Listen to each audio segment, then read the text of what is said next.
Quatrième jour, je viens de partir du petit hameau où j'ai dormi en direction de Tence. J'ai 25 km à faire. Il n'y a pas un nuage, il fait beau, on n'entend rien. Je suis tout seul sur le chemin.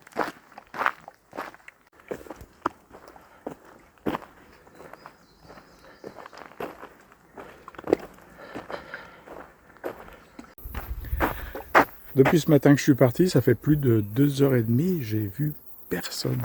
Personne. Juste une personne au loin qui était dans son jardin, qui faisait son jardin. Alors je passe beaucoup dans les forêts, mais c'est pesant. J'ai même pas croisé une voiture le peu de fois où j'étais sur la route. Vivement qu'on arrive au puits, il y aura un peu plus de monde.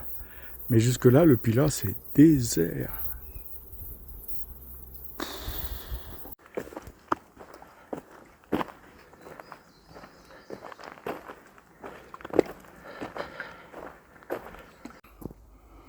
Petite pause du midi, acheté 2 quiches pour midi et ce soir, puisque ce soir je suis dans une tente dans un camping à Tence, et une quiche au bleu de Parisis.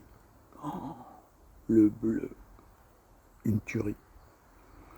Bon, j'espère que je vais voir un peu plus de monde quand même par la suite, parce que là, un petit peu dans mon foncon, il y avait du monde. Mais sur le chemin, il n'y a personne. Franchement, là, d'être tout seul aussi longtemps, pas cool. C'est la deuxième année que le même truc m'arrive. Ce matin, je suis parti avec la gourde pleine. Et comme il fait très chaud, donc j'ai pratiquement tout bu.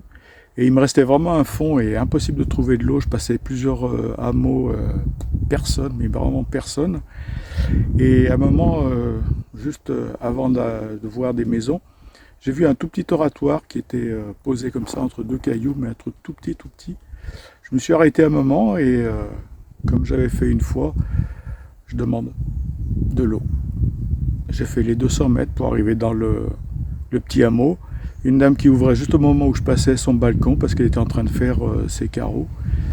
Et donc je me suis précipité pour lui demander de l'eau. Elle m'en a donné, en plus de l'eau bien fraîche.